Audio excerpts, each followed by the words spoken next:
ꯑꯍꯥꯟꯕꯃꯛꯇꯗ ꯃꯌꯥꯝ ꯄꯨꯝꯅꯃꯛꯄꯨ ꯏꯀꯣꯛꯅꯅ ꯈꯨꯔꯨꯝꯖꯔꯤ. ꯉꯁꯤ ꯃꯌꯥꯝꯒꯤꯗꯃꯛꯇ ꯊꯥꯖꯒꯤ ꯄꯨꯟꯁꯤ ꯋꯥꯔꯤꯒꯤ ꯑꯍꯨꯝꯁꯨꯕ ꯁꯔꯨꯛ ꯄꯨꯗꯨꯅ ꯂꯥꯛꯆꯔꯦ. ꯋꯥꯔꯤ ꯑꯁꯤꯗ ꯍꯥꯞꯂꯤꯕ ꯃꯤꯡꯁꯤꯡ ꯑꯁꯤ ꯑꯁꯦꯡꯕ ꯑꯁꯨꯝꯕ ꯑꯃꯇ ꯅꯠꯇꯦ. ꯃꯌꯥꯝꯅ ꯋꯥꯔꯤ ꯑꯁꯤꯕꯨ ꯇꯥꯕꯗ ꯅꯨꯡꯉꯥꯏꯅꯕ ꯍꯥꯏꯗꯨꯅ ꯍꯥꯞꯆꯕ ꯈꯛꯇꯅꯤ.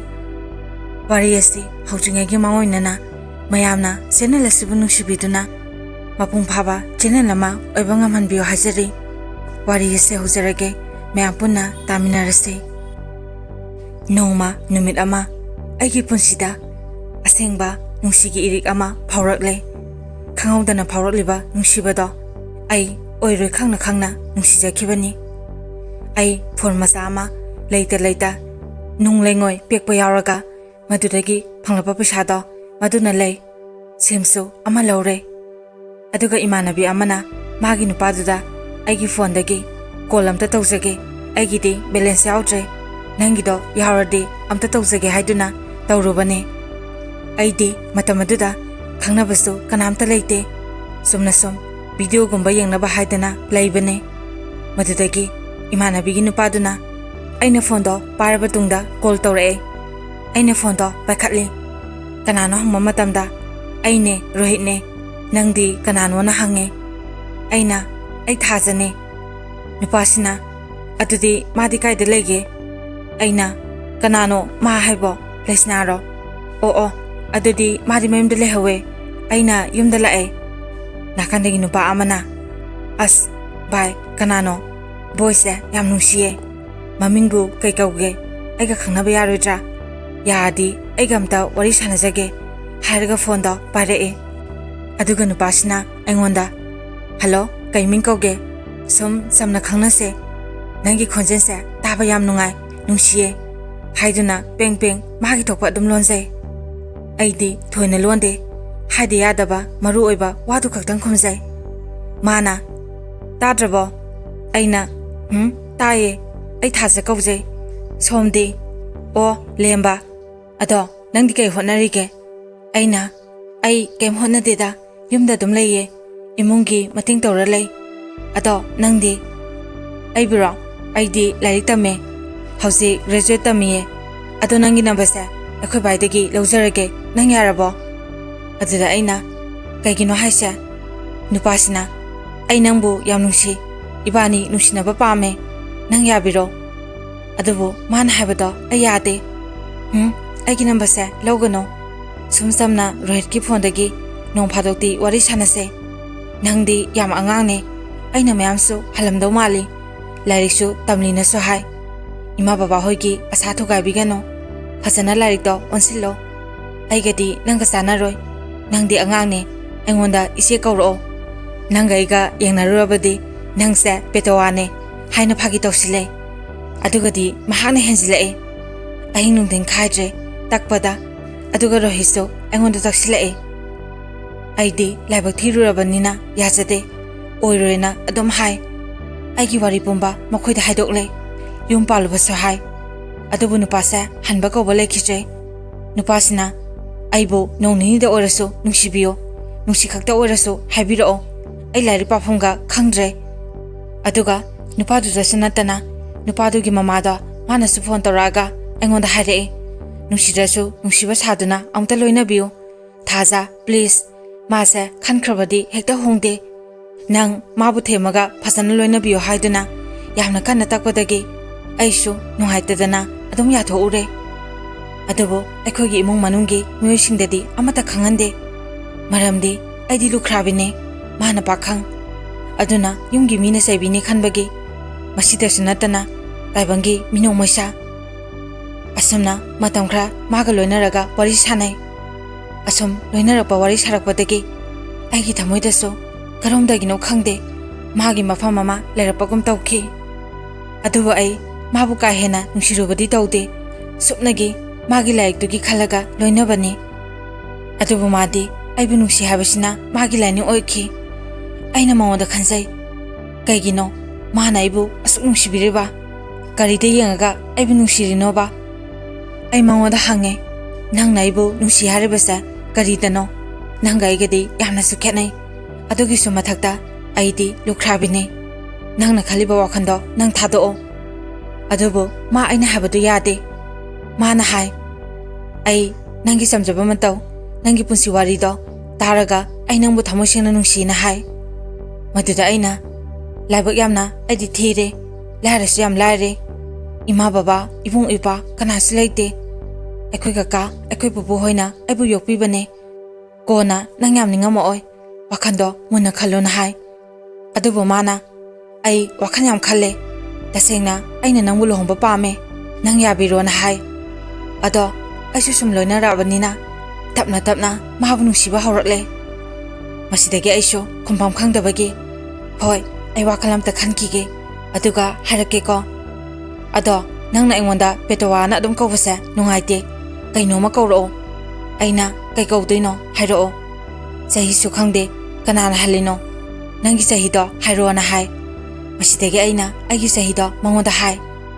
ꯑꯗꯨꯒꯗꯤ ꯑꯩꯅꯗꯤ ꯑꯩꯁꯦ ꯌꯨꯝ ꯄꯥꯜꯂꯨꯔꯦ ꯑꯩꯅ ꯃꯉꯣꯟꯗꯒꯤ ꯆꯍꯤ ꯍꯜꯂꯝꯅꯤ ꯍꯥꯏꯅ ꯈꯜꯂꯨꯕꯅꯦ ꯑꯗꯨꯒꯗꯤ ꯃꯥꯅ ꯑꯩꯉꯣꯟꯗꯒꯤ ꯆꯍꯤ 4ꯃꯨꯛ ꯍꯜꯂꯝꯃꯦ ꯃꯁꯤꯗꯒꯤ ꯑꯩꯅ ꯃꯉꯣꯟꯗ ꯗꯥꯝꯆꯥ ꯍꯥꯏꯅ ꯀꯧꯖꯩ ꯃꯥꯁꯨ ꯑꯩꯅ ꯗꯥꯝꯆꯥ ꯀꯧꯕꯗꯣ ꯌꯥꯝꯅ ꯍꯔꯥꯎꯅ ꯈꯨꯝꯃꯦ ꯑꯁꯨꯝꯅ ꯇꯠꯇꯅ ꯋꯥꯔꯤ ꯁꯥꯟꯅꯔꯛꯄꯗꯒꯤ ꯄꯠꯇꯠꯅ ꯅꯨꯡꯁꯤꯅꯕ ꯍꯥꯏꯕꯗꯣ ꯏꯕꯥꯅꯤ ꯑꯣꯏꯈꯤ ꯑꯍꯤꯡ ꯑꯃꯐꯥꯎ ꯇꯨꯝꯅꯈꯤꯗꯦ ꯃꯥꯁꯨ ꯑꯩꯁꯨ ꯅꯨꯡꯁꯤꯕ ꯋꯥꯍꯩ ꯀꯌꯥꯅ ꯑꯩꯕꯨ ꯃꯥꯅ ꯂꯥꯏꯅ ꯐꯥꯕꯤꯈꯤ ꯇꯥꯏꯕꯪꯁꯤꯗ ꯀꯅꯥꯁꯨ ꯎꯈꯤꯗ꯭ꯔꯦ ꯀꯅꯥꯕꯨꯁꯨ ꯅꯨꯡꯁꯤꯕ ꯀꯜꯂꯛꯄ ꯃꯤꯍꯧꯕ ꯑꯀꯤ ꯇꯨꯖꯨꯡꯕ ꯑꯩꯉꯣꯟꯗ ꯂꯩꯈꯤꯗ꯭ꯔꯦ ꯃꯍꯥꯛꯀꯤꯗꯃꯛꯇ ꯆꯞ ꯌꯨꯡꯅ ꯀꯅꯥ ꯑꯃ ꯌꯦꯡꯂꯔꯣꯏ ꯈꯟꯅ ꯃꯍꯥꯛꯀꯤꯗꯃꯛ ꯂꯦꯞꯈꯤ ꯑꯃꯨꯛꯁꯨ ꯈꯟꯈꯤ ꯏꯐꯝꯗ ꯌꯦꯛꯅ ꯇꯤꯡꯈꯪ ꯗꯨꯁꯃꯟ ꯀꯌꯥ ꯂꯥꯛꯂꯕꯁꯨ ꯑꯩ ꯃꯍꯥꯛꯀꯤꯗꯃꯛꯇ ꯄꯨꯝꯅꯃꯛ ꯊꯦꯡꯅꯔꯒꯦ ꯈꯟꯅ ꯃꯍꯥꯛꯀꯤꯗꯃꯛꯇ ꯂꯦꯞꯈꯤ ꯃꯍꯥꯛꯁꯨ ꯑꯩꯒꯨꯝꯅ ꯃꯍꯥꯛꯀꯤ ꯊꯃꯣꯏꯗꯁꯨ ꯂꯩꯕꯅꯤ ꯃꯍꯥꯛ ꯑꯩꯒ ꯅꯨꯡꯁꯤꯅꯕ ꯑꯗꯨꯝꯅ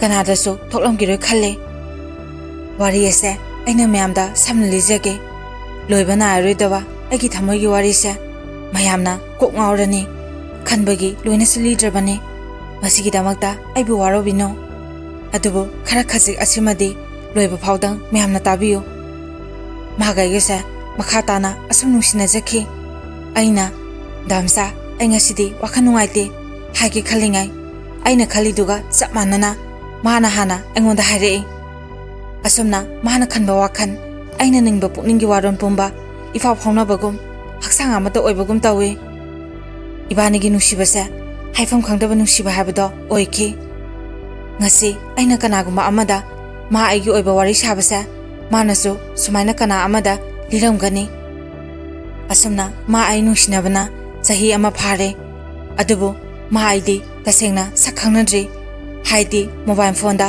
ꯚꯤꯗꯤꯑꯣ ꯀꯣꯜ ꯅꯠꯇꯅ ꯑꯁꯦꯡꯕ ꯁꯛ ꯑꯣꯏꯅꯗꯤ ꯑꯝꯇ ꯎꯅꯗ꯭ꯔꯤ ꯃꯁꯤꯁꯨ ꯑꯉꯛꯄ ꯑꯃꯅꯤ ꯃꯇꯝꯗ ꯃꯥ ꯃꯅꯤꯄꯨꯔꯗ ꯂꯩꯇꯦ ꯃꯄꯥꯟ ꯂꯝꯗ ꯂꯩ ꯃꯥ ꯃꯅꯤꯄꯨꯔꯗ ꯊꯣꯛꯂꯛꯑꯅꯤ ꯍꯥꯏꯕꯁꯤꯗ ꯑꯩꯅ ꯀꯌꯥꯗ ꯍꯔꯥꯎꯖꯈꯤ ꯃꯇꯝꯗꯨꯗ ꯑꯩꯅ ꯍꯔꯥꯎꯖꯈꯤꯕ ꯃꯥꯕꯨ ꯎꯅꯤꯡꯈꯤꯕꯗꯣ ꯇꯥꯏꯕꯪ ꯃꯄꯨꯕꯨ ꯁꯦꯝꯕꯤꯔꯤꯕ ꯃꯥꯅꯗꯤ ꯁꯣꯏꯗꯅ ꯎꯕꯤꯔꯝꯒꯅꯤ ꯃꯌꯥꯝꯅꯗꯤ ꯈꯜꯂꯝꯒꯅꯤ ꯂꯨꯈ꯭ꯔꯥꯕꯤ ꯃꯥꯅ ꯑꯁꯨꯛ ꯏꯔꯥꯡ ꯇꯧꯔꯤꯁꯤꯕꯨ ꯍꯥꯏꯅ ꯑꯗꯨꯕꯨ ꯅꯨꯡꯁꯤꯕ ꯍꯥꯏꯕꯁꯦ ꯃꯤꯄꯨꯝ ꯈꯨꯗꯤꯡꯃꯛꯀꯤ ꯊꯃꯣꯏꯗ ꯂꯩ ꯑꯄꯥꯝꯕ ꯃꯤꯍꯧꯕ ꯀꯜꯂꯛꯄ ꯃꯁꯤ ꯇꯥꯏꯕꯪꯒꯤ ꯂꯤꯆꯠꯅꯤ ꯑꯗꯨꯕꯨ ꯑꯩ ꯑꯣꯛꯇꯕꯤ ꯑꯣꯏꯒꯦ ꯑꯔꯥꯟꯕ ꯂꯝꯕꯤꯗ ꯆꯠꯀꯦ ꯍꯥꯏꯕꯗꯤ ꯄꯨꯟꯁꯤꯗ ꯈꯟꯗ꯭ꯔꯤ ꯑꯩꯕꯨ ꯃꯥꯅ ꯊꯃꯣꯏ ꯁꯦꯡꯅ ꯅꯨꯡꯁꯤꯖꯕꯗꯣ ꯃꯗꯨ ꯈꯛꯀꯤ ꯑꯩꯅꯁꯨ ꯃꯥꯕꯨ ꯅꯨꯡꯁꯤꯔꯨꯕꯅꯤ ꯑꯩꯒ ꯃꯥꯒꯁꯦ ꯎꯅꯗ꯭ꯔꯤꯉꯩ ꯑꯩꯒꯤ ꯏꯃꯥꯟꯅꯕꯤ ꯑꯃꯈꯛ ꯂꯩ ꯃꯍꯥꯛ ꯏꯝꯐꯥꯜꯗ ꯃꯅꯤꯒꯤ ꯃꯌꯨꯝꯗ ꯂꯩꯔꯝꯃꯦ ꯑꯩꯒ ꯐꯣꯟꯗ ꯈꯪꯅꯕꯗꯒꯤ ꯇꯤꯟꯅꯖꯕꯅꯤ ꯅꯣꯡꯃ ꯗꯥꯝꯆꯥꯒ ꯑꯩꯒ ꯑꯍꯤꯡ ꯑꯃ ꯋꯥꯔꯤ ꯁꯥꯔꯤꯉꯩ ꯃꯥꯁꯨ waiting ꯆꯪꯂꯛꯄꯅꯤ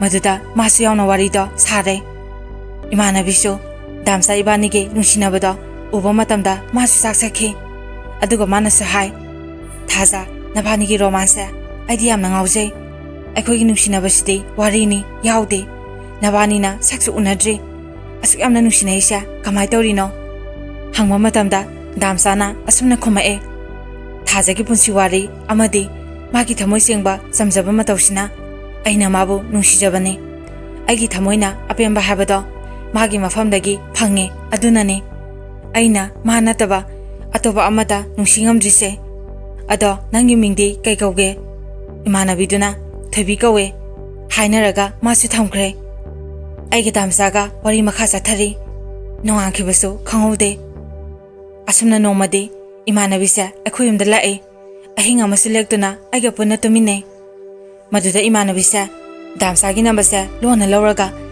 maga wari sananaba hotnaraba zatni damsa so nupanina mami yamna yame lona ai khangdana wari sarame imanabise laikte haite mana ingonda message ama tharae mado kai haino amta paro na adubo message to damsana mangonda tharpo obizatni matang asida meamda wamta hajauge aigi damsaga khangnaraba matung ai phone ta sampaire madudane ibani video call wari sanaribase imanabisna ingonda message to yangalapa matamda aina number do uba matamda number do damsagi ne haba ai khange adubo masu yumda lebani khalaga ma aingonda ikai khini khanduna kaimta haidre adubo message to aina oina halle damsa so imanabi do orabo ningdana message to halae masidage aina damsa ai thajane nabani wari nungaramne nungaibiyo nupana khoisa nungsibe tambiraga adu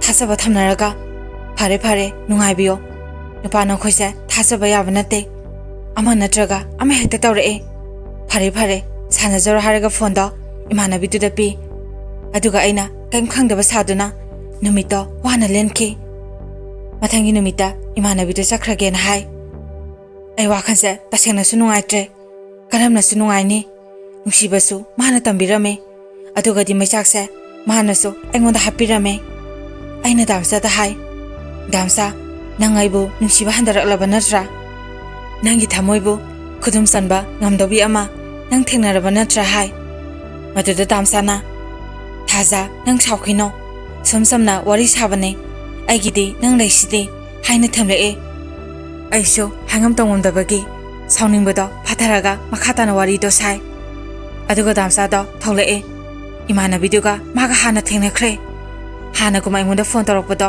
lepkhre aina phone tobasu ma paidagum aingonda ye hena dabugum tawre adudage aiso sakla sakna adumak lei mangonda kaimta su haidre magi thokpa magi apama tawkrasano haina aduma leithoe noma agi bobu naratuna babokse hospital da pukhatle aina call toba matamda damsa do paire aina damsa ai imana bagi hospital da leye haiba matamda mana ai la kelere mona hai mayam ai ibokta ima ka we habada masimasu haijege namita mala ahan boina maga sakhangna ke damsa na agi mateng yam pange aina to bangam loidaba thaba kya tobiki ima bu samana poraga pubi doctor singdugasu maga loina wari sanai lorpa matamda numidangi pung 3 tare matamdu da imanabi do call tawsilae damsagi dane aduga nang kai lege hangbada damsana ai thasagi manakta lei maduda imanabi duna nangdi aduda kaidoriba ngasaidagi nangi call ngaraga nangna toroktaba haiduna yam thina sare aduda damsana he kaino thasagi mama nabagi hospital da lakpane haike maduda mana ado yamna tuna yumda hallo ngasagi do kamdoge na hanglapata phone do aduma thamkhre makhata na call do paikhitre paudu tabada ai kaino di khangde adubu isada di nungaitaba mitagi pita ki ba khangode migi mamani mi le haba pau ai kawkhre birangna pungsu solaba misina yenglaga damsa asi haiduna ai kaple damsa na ingonda thaza ai nangonda yam langkhre nang kaplano imana uraga kainong khalani hai adubo nungsiba ko mana ai bitatana wahale khaluraga sakpane henjilai numit aduso asomna hawkhre ai mangonda amuhana yetlaroi maning tokrasano khanajilai aduga di masa aingonda call tawre aisho nuhaitadana maka wari sananingba kobagi mana torba call do aduma pai warisu hanagom aduma sanai mase aina mabu hena nungsiruba hagedra natraga ai mingonda haba ngamdaba mina toriba makhaya ba hagedra masisu agi khwadigi asoibani mana call toropado ai harauna wari dem sai ai pentobi hebi saduna awaba singdo losinjaraga samna wari tawe mana ingonda hai thaza nang kai torage nang hanaga manatre ai nangonda lankhre haba masi harapau nang aibu ngapira roidra aina damsa ai kokse yam nungai tie aduna ne ai madugidi damsa da kem khandi damsa na so ai gi damakta kari su khan gano masi haraga ai nungai tadana tumina lei adubu masa angonda anama dum kale magi anam kan mama tawna aibu tatana wahale maran kya lere basu nungsirubana ngapiroi ge ngamde hanagum amu nungsinare asumna maso amu mapalamda sanglani amta lake unasena hai aina hoi lakpabudi yaye ado akhoi yumda kailasa nata yam jade nungai do mandida damsa laktabana hena phaniye ai damsa gi mangda ikai jena hai adubo numi khara leraga masa akhoi da lae ma lakani haba phau khangdabanina labuktagi karakpada ngaringagi sepa dress matupau hongwana haude asumna mana lakpadagi ngeha phamalamaga phatphat iru maithasai manumita mathanda lakte manawnu pamaga lae adum idom sahoiga punna phaminaraga haira khara saraga makhoiso hankhre mana sakibada ai nungaitana mangonda yengaga lehawe idom sana kanano thaja sibona hange aina idom sa asine dalen bahaido idom sana o damsa so khara leraga mapalamda sangkhre magi lariki damakne aina damsa ga nungsina ba hobudagi awa nungai pumbagi diary amada isilae kapkiba nokiba awaba nungai ba khudima matamga loinana aina loina I angawi amagumne aina toribase asumna mana sangkhraba tungda wari hanagum sanai magi class lorpa ngai ba matamda mana phone torpa ngai bada ai awaba mo oikhi aigi maungse ai isase isana kanano haiba kaukibagum tawe mama tamda suti yamna phangdabagi suti leba ngabada masiso awaba amani friday numise malak le khambada aina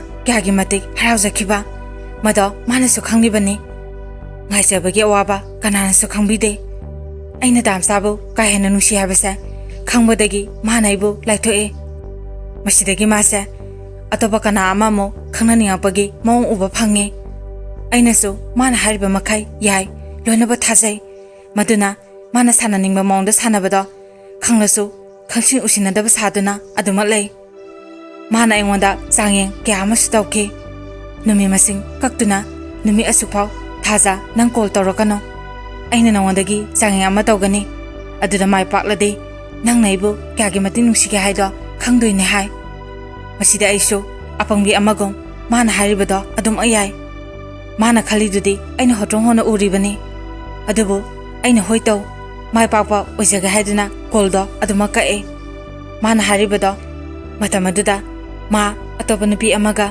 soidana wari sanaramgani habase aisu khange adubu punamakto khangdaba saraga hoi nangna ngonda toribu sangengdo ai mai pakpa oijaga haraga ai koldo aduma kae maso matam kuina aingonda torokte aisu dongai kanagi wakhansu khalude matabu thamosina nusirubana ai marakta aibu nusi aibu loba ngamne haiduna harapa kyada amata yade karigumba mado aina yaraba thoklabadi ai damsagi nungsibagi mahing takini khanbagi aina mado yadabani yungi meusingdasu haraktaba nate aige laibak manaba minasu idom sa hoida haraktabasu nate adubu punamakta aina thaiduna ai damsagi damakta lepka haiduna aina sakluna khankibada maduma hosbo khalli idom sa hoina aige damsaga sa khangnai haba he khankibadagi moina engonda hai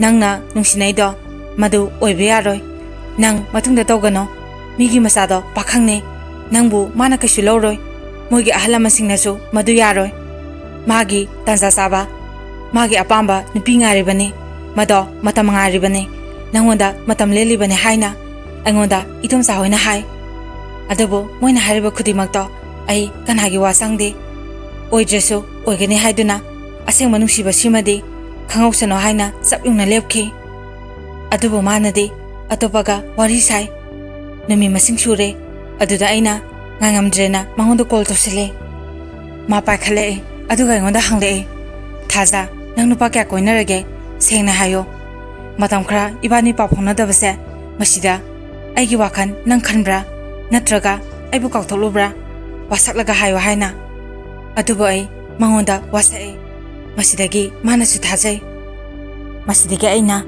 damsa ainangi matausa tasengna nuaite aina ngode yam singnai aina di nangbo thamoisena nusijabane adubo nangnadi kaimoina khandaba male adumna aina habado madudagi maso wasakna se haina mina saknadaba yamna luraba akitu jungmana thalaba wasak ama saknai asumna aikoyani wasakna raba tungda matam lelibane haina atoba nupiga wari sanaraga lay aide kanagi wakhanso tawrude pamsu pamde wakhalani longbasa aigi khwadagi pamsidabane hoy aisho imanaba kyadi ma aigi wari khangma misingna wari sanajai adudaso ibangi wari tani liribase madi maduso isamsamna wari sabado yade kanamtaga wari sagano hai aduga mana toba khudimangna aine yaba aishu mana yadabanina adumak tokle damsagi ayaba yaudana karigumba thaba amata tawramde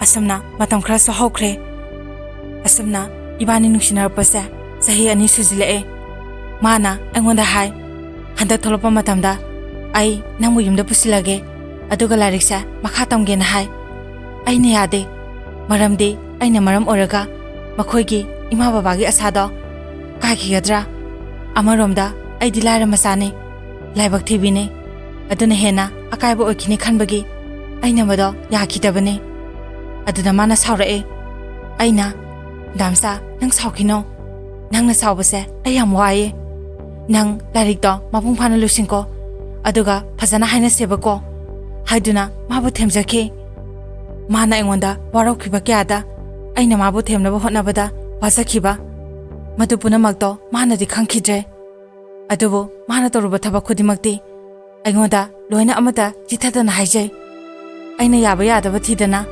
aina toruba oyedi thabakto tawdringai mangoinana maga khana doine yaraga tawi yadragana adum to e mayam warisa koithoroge poindi hekta laage asumna matam khara amuleraga damsa do tholae aiga wasakna khraba matungda nupi ama masa lona wari sabajani angondadi khangandaba nupi do leshabini mama mapaso loina bo sunalai damsa thola batungda noma nupi siga unabajani makhoi anidi hena thajabasu thambajani adugadi nupi sina angoda call toraga kaino mabani gi wari kya angonda harae wari sa khara samjinja khrage masigi damaktasu ngapina ba hajari masidega isho sauningbadagi damsada call tawe aduga kaino nupi sina wa mayama harese ai kedo habano nangisa aisi apangmini kem khangloi uro haina nang khalaga tawrira nungsibasa phagira asukoi basa matam lembi dosaro nangna pamjaba lambi duda adum sa khoyadro aibo kasu leitana khanbiba mama leitana engonda lenbiba nangna nusijabi ama leibo oradi kaige aibo nangna nungsiba sarino yare phare nangsu engonda amohana yelano nang nupiduga nungsipantung yauna sapminaro adubo nang ai sakna khiba wasakto madumadi ai nangbu kokpiba ngamoy aduga nangna nupiduda aigi number se pithoga phone chaka chaka toropado maduso matungda torokano ngasigi thawungsa nakhoi ani manaraga aibi kaiba pibane adumaina aibi kaiba piraga nangi tamoina apyamba orabra phare ai asumna iso sawbadagi hanjinba wahai kya maso mangonda haiki adubo damsara engonda tamna themlae lindu amongi khuna kamkhraba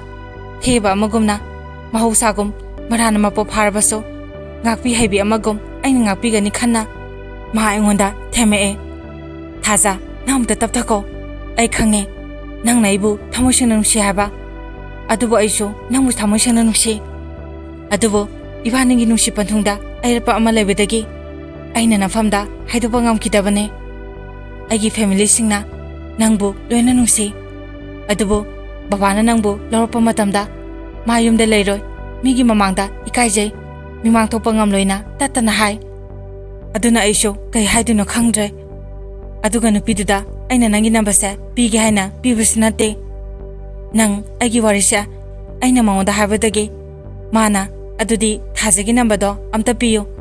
Ai makhong paraga orasu nang munijaga haina nangi number sa angondagi lokhibane. Nangbu aina mirakibadi laite. Nangbu nungsibadagi ne. Aina nangonda kaiguma wafamse haiba tarabadi nangi mitki pi khanglore khangmana ai nangonda lapnaba honakibane. Aina ngahan nongma yamna luba thaba ma tawre hakibado masine. Ai nangonda wahamtadi lotkidabane. Asengba pomba nangonda loine haibane. Aduba aisu babagi wahisina nangonda kari hagadabano ai hafam khangdre. Thaza nangaingonda lana khangano. Adu erabadi ibani handak sakibada ibani lona sengkhrasira. Babana yadrasu masu phanglaga kona haraujasane. Please Thaza aigi ngapi pham thoktraba iransa nangumta ngapiyuba haina aingonda mana hairei. Magi wa ama phau aina ngapi khite. Nangmu nushirubage kanabasu hana yengdana lakpane. Nangna kyarakno hanjin hanjin aingonda thajaba mahanba. Nangi mangda isu nupa atopa koigani. Maduda nangsu aina nungaitribasa nang kamtauga habado nangsu nungaibra yengo. Haina aiga yamna luna tinaba imanaba malay. Aduda aigi warisa liraga maga koiba saduna mangonda lenakhi. Masu matau manaba adum tawrae. Imanaba sisu aiga damsaga nungsinabasa masu mayak sena khange. Aina damsabu kyagi matik nungsige habado. Aduna masu nungaitadana aina habado yakhibane. Damsagi mangda ibani lenakhi. Thaza nangna nupa sama koirabaso ai nangbu nungsiba amadi lobasu ngamgani. Nangi senglaba thamoido ai tasengna pame. Ai hayama baba tharake nangbu haijaba lahange. Nang sumado harauna yabira uko haiduna yamana torokhi. Masidege aisho harauduna hoi haiduna mongonda haikhe. Adugadi haibaga tawbaga mogi baba hoi mabai mase tawduna akhoyumda tharae. Adugi maraktuda nupidusu aingonda haijaba lepte. Maga nanga toknaro ibani khangnazarage haiduna aingonda adum hai. Aina khongpaiduna haijari buksin saroba nangi thaujangi miengna aibomta nungsibiyo haina yamna kanna tae. Mado aina yaba ngamde. Adubu matam khara taknaraga adum lay. Nupidugi nambasu block tawe. Adusu amadagi adum sinsunduna tawrae. Masidege aisu sauningbagi meaina mangonda haiba tabada wagadaba kya aina haikhi. Adubu ikai khangdabagi hidak laite habaduni. Aigi dari dasu masikudimak ama pausi tadana aini ikhi. Mahagegi haukraba wari amadi loiba phaugi. Aduga dari do mafamda pikhi. Aina haibagi matung ina damsasu aina unasilao nupiduga puna lao. Adu oradi nangi narampumba aina kopigani. Masi haiduna damsabu themduna kopki. Nupidudasu aina haire. Aikhoigi yungi miyosingdadi mabani lakpado moini masi manaune na hai. Aina moi ani bu koribado atagi nate. Moi ani mag thungnazara sanu haina khanbegini. Nupidusu aina habadagi masadum harauna yai. Aduba wakhandadi damsa nangchenga sidagi migi oikraniko haina ithandasu nungaitana khanjai. Masi punamasa aigi fivamgi khalaga aina laukhibani. Makhoi ani phamalamaga ai maninglomda thoga luhona kapkhi. Makhoi ani khangdanaba honabada yamnasu wakhi. Numidangi sakso akhoida punna saraga hallo haina moi anisa aina phajile. Adubu damsadi yade. Thaza kaino nangna torise thenglaniye akhoi halage na hai. Adubu aina numito aina damsagi mamingsa aduma setle damsa kaudre. Numitudi maming setline. Nomata magi mingdo panma matamda thamoida kijabana simbasida to uyaramde ngamlamde. Adubu numituda maming kauraga wa habiduda maso angakpadi phawe. Masa aishu khange. Aigi maung matawduda damsadi pirangna thungkrabani. Karino aina urisibo haina. Adubu nupidudi mayumda chelabane harame hai. Aina nangasidi ningba thunglani natra haiduna ai kape. Damsa uhandabini. Aina damsa ta hai. Damsa masidi nang mabu yumda pusilo nabani selo na hai. Masida damsa to ma mathoi nungaidra haba aisu khange. ꯑꯩꯈꯣꯏꯅ ꯑꯗꯨꯝꯅ ꯇꯧꯔꯤꯕꯗꯣ ꯏꯗꯣꯝꯆꯥ ꯍꯣꯏꯗꯤ ꯈꯪꯕꯁꯨ ꯅꯠꯇꯦ ꯌꯥꯝꯅꯁꯨ ꯊꯦꯡꯕ ꯑꯣꯏꯗ꯭ꯔꯤꯕꯒꯤ ꯗꯥꯝꯆꯥꯅ ꯑꯩꯉꯣꯟꯗ ꯍꯥꯏ ꯀꯩꯅꯣ ꯇꯧꯔꯤꯁꯦ ꯑꯩ ꯉꯝꯂꯣꯏ ꯑꯩ ꯂꯥꯏꯔꯤꯛꯁꯨ ꯂꯣꯏꯗ꯭ꯔꯤ ꯑꯗꯨꯒ ꯀꯅꯥꯒꯤ ꯃꯌꯨꯝꯗꯅꯣ ꯂꯥꯛꯂꯤꯁꯦ ꯅꯪ ꯈꯪꯗꯕ꯭ꯔꯥꯅ ꯅꯨꯄꯤ ꯑꯃꯗꯨꯗ ꯑꯃꯨꯛ ꯑꯣꯟꯁꯤꯜꯂꯒ ꯍꯪꯉꯦ ꯅꯨꯄꯤꯗꯨꯁꯨ ꯗꯥꯝꯆꯥ ꯏꯕꯥꯅꯤꯒꯤ ꯃꯇꯧꯗꯨꯗ ꯅꯨꯡꯉꯥꯏꯇꯕꯒ ꯁꯥꯗꯨꯅ ꯑꯁꯨꯝꯅ ꯍꯥꯏ ꯊꯥꯖ ꯅꯕꯥꯅꯤ ꯑꯣꯏꯅ ꯉꯁꯤ ꯆꯦꯜꯂꯣ ꯑꯩꯗꯤ ꯌꯨꯝꯗ ꯀꯣꯏꯕ ꯆꯠꯂꯨꯕꯅꯤ ꯍꯥꯏꯔꯒ ꯍꯟꯈ꯭ꯔꯒꯦ ꯅꯕꯥꯅꯤꯒꯤ ꯃꯇꯧꯁꯦ ꯑꯩ ꯌꯦꯡꯉꯝꯗ꯭ꯔꯦ ꯑꯩ ꯆꯠꯂꯒꯦ ꯀꯥꯏꯅ ꯃꯥ ꯑꯩꯉꯣꯟꯗ ꯇꯧꯁꯤꯟꯅꯩ ꯃꯈꯣꯏꯅ ꯆꯠꯂꯝꯗꯥꯏ ꯃꯤꯀꯨꯞꯇ ꯍꯧꯈ꯭ꯔꯕ ꯗꯥꯝꯆꯥ ꯏꯕꯥꯅꯤꯒꯤ ꯊꯧꯗꯣꯛ ꯀꯌꯥ ꯑꯩ ꯅꯤꯡꯁꯤꯡꯂꯛꯏ ꯅꯨꯃꯤꯠꯇꯨꯗ ꯑꯩ ꯅꯨꯡꯉꯥꯏꯇꯕꯅ ꯄꯤꯛ ꯊꯟꯈꯤ ꯕ꯭ꯂꯦꯗ ꯑꯃꯅ ꯑꯩꯒꯤ ꯄꯥꯃꯣꯝꯗ ꯗꯥꯝꯆꯥꯒꯤ ꯃꯤꯡ ꯊꯥꯈꯤ ꯅꯨꯡꯁꯤꯕ ꯋꯥꯔꯤ ꯀꯌꯥꯁꯨ ꯅꯍꯧꯅꯅ ꯑꯍꯤꯡ ꯀꯌꯥ ꯇꯨꯝꯗꯅ ꯗꯥꯝꯆꯥꯒꯤ ꯅꯤꯡꯕ ꯊꯨꯡꯅꯕ ꯍꯥꯏꯗꯅ ꯑꯩꯅ ꯂꯧꯈꯤꯕ ꯊꯧꯗꯥꯡ ꯀꯌꯥꯗꯣ ꯅꯤꯡꯁꯤꯡꯅꯕ ꯃꯇꯝꯗ ꯀꯞꯂꯅꯨ ꯌꯥꯗ꯭ꯔꯦ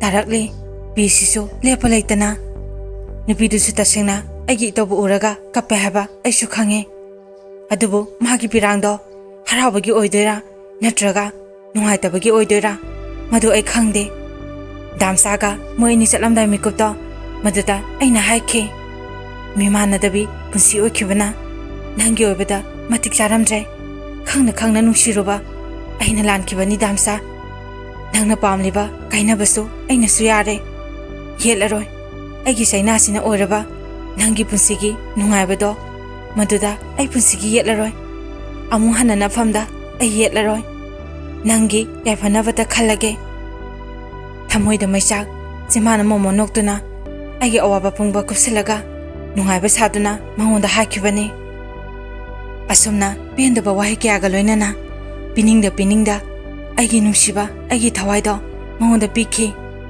ꯀꯠꯊꯣꯛꯄ ꯅꯨꯡꯁꯤꯕꯁꯨ ꯑꯁꯦꯡꯕ ꯅꯨꯡꯁꯤꯕꯅꯤ ꯍꯥꯏꯅꯩ ꯑꯗꯨꯕꯨ ꯃꯌꯥꯝ ꯑꯩꯅ ꯑꯩꯒꯤ ꯊꯋꯥꯏꯃꯛꯅꯤ ꯈꯟꯅ ꯂꯨꯅ ꯅꯨꯡꯁꯤꯅ ꯊꯝꯖꯕ ꯃꯍꯥꯛꯇꯣ ꯅꯨꯄꯤꯗꯨꯗ ꯀꯠꯊꯣꯛꯄ ꯉꯝꯂꯤꯕꯁꯦ ꯀꯔꯤ ꯃꯔꯝꯒꯤꯅꯣ ꯍꯥꯏꯔꯒꯗꯤ ꯑꯩꯅ ꯈꯟꯖꯈꯤ ꯅꯨꯡꯁꯤꯅꯕ ꯈꯨꯗꯤꯡꯃꯛ ꯊꯨꯡꯅꯒꯅꯤ ꯍꯥꯏꯕꯒꯤ ꯑꯁꯥꯗ ꯅꯨꯡꯁꯤꯅꯩꯅꯤ ꯑꯗꯨꯕꯨ ꯂꯥꯏꯕꯛꯇ ꯇꯝꯂꯝꯗ꯭ꯔꯕꯗꯤ ꯃꯗꯣ ꯑꯣꯏꯊꯣꯛꯇꯦ ꯃꯗꯨꯅ ꯅꯨꯄꯤ ꯑꯣꯏꯕꯤ ꯑꯩꯈꯣꯏꯗꯤ ꯅꯨꯡꯁꯤꯔꯤꯕꯅꯤ ꯍꯥꯏꯗꯨꯅ ꯑꯩꯒꯤ ꯅꯨꯡꯁꯤꯕꯗꯣ ꯊꯥꯖꯩ ꯍꯥꯏꯗꯨꯅ ꯅꯨꯄꯤ ꯑꯣꯏꯕꯤꯒꯤ ꯏꯀꯥꯏ ꯈꯨꯝꯅꯕꯗꯣ ꯄꯤꯊꯣꯛꯂꯣꯏꯗꯕꯅꯤ ꯀꯔꯤꯒꯨꯝꯕ ꯑꯩꯅ ꯗꯥꯝꯆꯥꯕꯨ ꯅꯨꯡꯁꯤ ꯑꯩꯒꯤ ꯑꯣꯏꯔꯅꯤ ꯈꯪꯂꯦ ꯊꯥꯖꯩ ꯍꯥꯏꯗꯨꯅ ꯑꯩꯒꯤ ꯏꯀꯥꯏ ꯈꯨꯝꯅꯕꯗꯣ ꯃꯥꯡꯂꯝꯂꯕꯗꯤ ꯀꯠꯊꯣꯛꯄ ꯉꯝꯂꯝꯒꯗ꯭ꯔꯥ ꯑꯩꯁꯨ ꯑꯩꯒꯤ ꯑꯣꯏꯗ ꯌꯥꯗꯦ ꯍꯥꯏꯗꯨꯅ ꯌꯥꯔꯝꯂꯣꯏꯗꯕꯅꯤ ꯅꯨꯄꯤꯗꯨꯒꯤ ꯄꯨꯟꯁꯤꯗꯨꯒꯤ ꯈꯜꯂꯒ ꯑꯩꯅ ꯃꯗꯣ ꯀꯠꯊꯣꯛꯈꯤꯕꯅꯤ ꯄꯦꯟꯊꯣꯛꯄꯗꯅ ꯑꯩꯒꯤ ꯁꯔꯨꯛ ꯑꯣꯏꯗꯨꯅ ꯂꯥꯛꯂꯕ ꯑꯩꯒꯤ ꯄꯨꯟꯁꯤꯁꯦ ꯈꯟꯊꯔꯨꯔꯕꯗꯤ ꯍꯤꯡꯕꯒꯤ ꯃꯍꯥꯎ ꯂꯩꯇ꯭ꯔꯕꯅꯤ ꯄꯨꯟꯁꯤꯗ ꯅꯨꯡꯁꯤꯕ ꯀꯔꯤꯅꯣ ꯈꯪꯂꯝꯗꯕ ꯑꯩꯁꯦ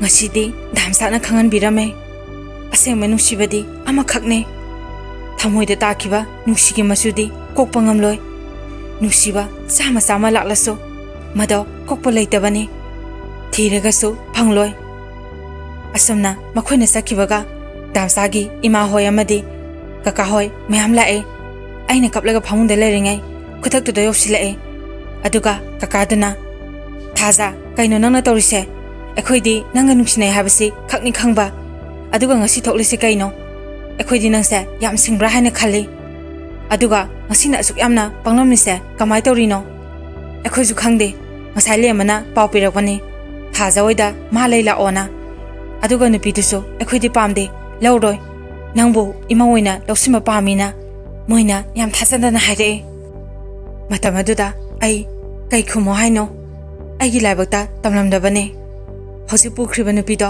ꯅꯨꯡꯁꯤꯅꯅ ꯄꯥꯝꯅ ꯂꯧꯁꯤꯟꯕꯤꯌꯨ ꯑꯩ ꯀꯩꯝ ꯅꯨꯡꯉꯥꯏꯇꯕ ꯇꯧꯗꯦ ꯍꯥꯏꯕꯗ ꯗꯥꯝꯆꯥꯒꯤ ꯏꯃꯥꯗꯣ ꯆꯪꯂꯛꯑꯒ ꯑꯩꯕꯨ ꯀꯣꯟꯁꯤꯟꯕꯤ ꯑꯗꯨꯒ ꯊꯥꯖ ꯏꯃꯥꯒꯤ ꯏꯕꯦꯝꯃ ꯅꯪ ꯏꯃꯥꯕꯨ ꯋꯥꯔꯧꯒꯅꯨꯀꯣ ꯏꯃꯥꯅ ꯅꯪꯕꯨꯗꯤ ꯊꯃꯣꯏ ꯁꯦꯡꯅ ꯅꯨꯡꯁꯤꯖꯕꯅꯤ ꯏꯆꯥꯃꯛꯅꯤ ꯈꯟꯅ ꯂꯨꯅ ꯊꯝꯒꯦ ꯈꯟꯕꯅꯤ ꯑꯗꯨꯕꯨ ꯄꯨꯝꯅꯃꯛꯇꯣ ꯂꯥꯏꯕꯛꯇ ꯇꯝꯂꯝꯗ꯭ꯔꯦ ꯑꯗꯨꯕꯨ ꯅꯪꯒꯤ ꯌꯨꯝꯃꯛꯇꯗ ꯂꯥꯛꯑꯒ ꯁꯨꯃꯥꯏ ꯇꯧꯕꯁꯦ ꯏꯃꯥ ꯅꯨꯡꯉꯥꯏꯇꯦ ꯑꯩ ꯃꯣꯏꯗ ꯐꯖꯅ ꯍꯥꯏ ꯑꯩ ꯀꯅꯥꯇꯁꯨ ꯌꯦꯠꯂꯔꯣꯏ ꯄꯨꯝꯅꯃꯛꯁꯦ ꯑꯩꯒꯤ ꯂꯥꯏꯕꯛꯇ ꯇꯝꯂꯝꯂꯕꯅꯤ ꯑꯩꯒꯨꯝꯅ ꯂꯥꯏꯕꯛ ꯊꯤꯕꯤꯗꯤ ꯅꯨꯄꯤꯗꯨꯁꯨ ꯑꯣꯏꯍꯟꯕꯤꯅꯨ ꯂꯨꯈ꯭ꯔꯥꯕꯤ ꯍꯥꯏꯕ ꯃꯤꯡꯊꯣꯟꯁꯦ ꯀꯅꯥꯒꯤ ꯃꯐꯝꯗꯁꯨ ꯐꯪꯍꯟꯅꯤꯡꯗꯦ ꯗꯥꯆꯧꯕ ꯏꯃꯥ ꯀꯀꯥ ꯅꯈꯣꯏ ꯃꯌꯥꯝꯅ ꯑꯩꯕꯨ ꯊꯃꯣꯏ ꯁꯦꯡꯅ ꯅꯨꯡꯁꯤꯕꯃꯛꯇ ꯑꯣꯏꯔꯗꯤ ꯗꯥꯝꯆꯥꯒ ꯅꯨꯡꯉꯥꯏ ꯌꯥꯏꯐꯅ ꯑꯋꯥ ꯑꯅꯥ ꯑꯃꯠꯇ ꯌꯥꯎꯗꯅ ꯅꯨꯄꯤꯗꯨꯒ ꯅꯨꯡꯉꯥꯏꯅ ꯄꯥꯟꯕꯤꯌꯨ ꯃꯈꯣꯏ ꯑꯅꯤꯕꯨ ꯂꯨꯅ ꯊꯝꯕꯤꯌꯨꯀꯣ ꯗꯥꯝꯆꯥꯗꯣ ꯂꯥꯏꯔꯤꯛꯁꯨ ꯃꯈꯥ ꯂꯣꯏꯁꯤꯟꯍꯟꯕꯤꯌꯨ Ima, aibu apopi nasak mani khanbiyu ko.